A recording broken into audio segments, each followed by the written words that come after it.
তো প্রিয় শিক্ষার্থী বন্ধুরা, চলে আসলাম কম্পিউটার স্ক্রিনে এবং তোমাদের জন্য টপ 10 10টি গ্রাফ এন্ড চার্ট নিয়ে হাজির হয়েছে আজকের ভিডিওতে। অর্থাৎ তোমাদের 2025 সালের এসএসসি পরীক্ষার্থীদের জন্য এই টপ 10 10টি গ্রাফ এন্ড চার্ট, আমি আশা করি এই টপ 10 10টি গ্রাফ এন্ড চার্ট তুমি যদি ভালোভাবে আয়ত্ত করতে পারো, পড়াশোনা করতে পারো, যে কোনো বোর্ডের জন্যই এই 10টি গ্রাফ এন্ড চার্ট অবশ্যই কমন পড়বে ইনশাল্লাহ। তো চলো দেখে আসি তোমাদের 10টি গ্রাফ এন্ড চার্ট কী কী। এক নম্বরটি রয়েছে তোমাদের graph on the rate of internet users in BD, অর্থাৎ বাংলাদেশের ইন্টারনেট ব্যবহারকারীদের সংখ্যার একটা গ্রাফ তোমাকে লিখতে হবে। এরপর 2 নম্বর আছে লিটারেসি রেট অফ বাংলাদেশ, অর্থাৎ বাংলাদেশের সাক্ষরতার হারের রেট এটা কত হতে পারে, এটা তোমাদের একটি গ্রাফ লিখতে হবে। এরপর 3 নম্বর আছে পভার্টি লাইন ইন বাংলাদেশের দারিদ্র সীমা কতটুকু কীভাবে অবস্থান করছে এই সম্পর্কে একটা গ্রাফ তোমাকে অঙ্কন করতে হবে। তো 4 নম্বর হচ্ছে পপুলেশন গ্রোথ ইন বাংলাদেশের জনসংখ্যা বৃদ্ধির হার কতটুকু এই সম্পর্কে একটি গ্রাফ লিখতে হবে।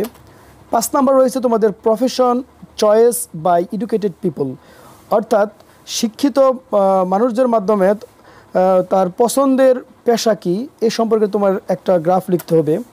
এরপর 6 নম্বর তোমাদের graph of telephone or mobile phone users, অর্থাৎ বাংলাদেশের মধ্যে টেলিফোন এবং মোবাইল ফোনের ইউজার কতটুকু হারে বৃদ্ধি পাচ্ছে বা অবশ্যই বৃদ্ধি পাচ্ছে সেটা তোমাদের গ্রাফ এন্ড চার্ট টেলিফোন অর্থাৎ মোবাইল ফোন বৃদ্ধির হার কতটুকু এই সম্পর্কে একটি গ্রাফ লিখতে হবে।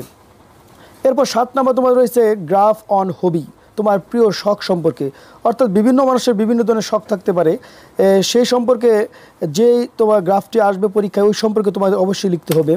8 নম্বর রয়েছে গ্রাফ অন রোড অ্যাক্সিডেন্ট, অর্থাৎ বাংলাদেশে বা বহির্বিশ্বে রোড অ্যাক্সিডেন্ট সম্পর্কে কতটুকু রেট হারে বৃদ্ধি পাচ্ছে, অ্যাক্সিডেন্ট কতটুকু রোডের ভিতর বৃদ্ধি পাচ্ছে সে সম্পর্কে তোমার একটা গ্রাফ অঙ্কন করতে হবে, লিখতে হবে।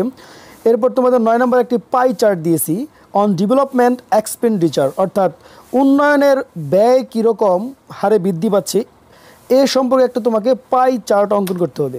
এরপর সর্বশেষ 10 নম্বরটি হয়েছে pie chart expenditure of family, অর্থাৎ পরিবারের ব্যয় সম্পর্কে, অর্থাৎ পরিবারের ব্যয়ের বৃদ্ধির হার সম্পর্কে একটি পাই চার্ট তোমাকে অঙ্কন করতে হবে। তো প্রিয় শিক্ষার্থী বন্ধুরা, এই ছিল তোমাদের টপ 10 10টি গ্রাফ এন্ড চার্ট।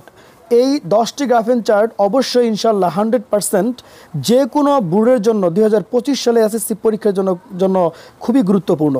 তো আশা করি এইগুলো তুমি ভালোভাবে আয়ত্ত করতে পারবে এবং তোমরা পরীক্ষায় ভালোভাবে আনসার করতে পারবে। তো এই বলে আজকের ভিডিও শেষ করছি।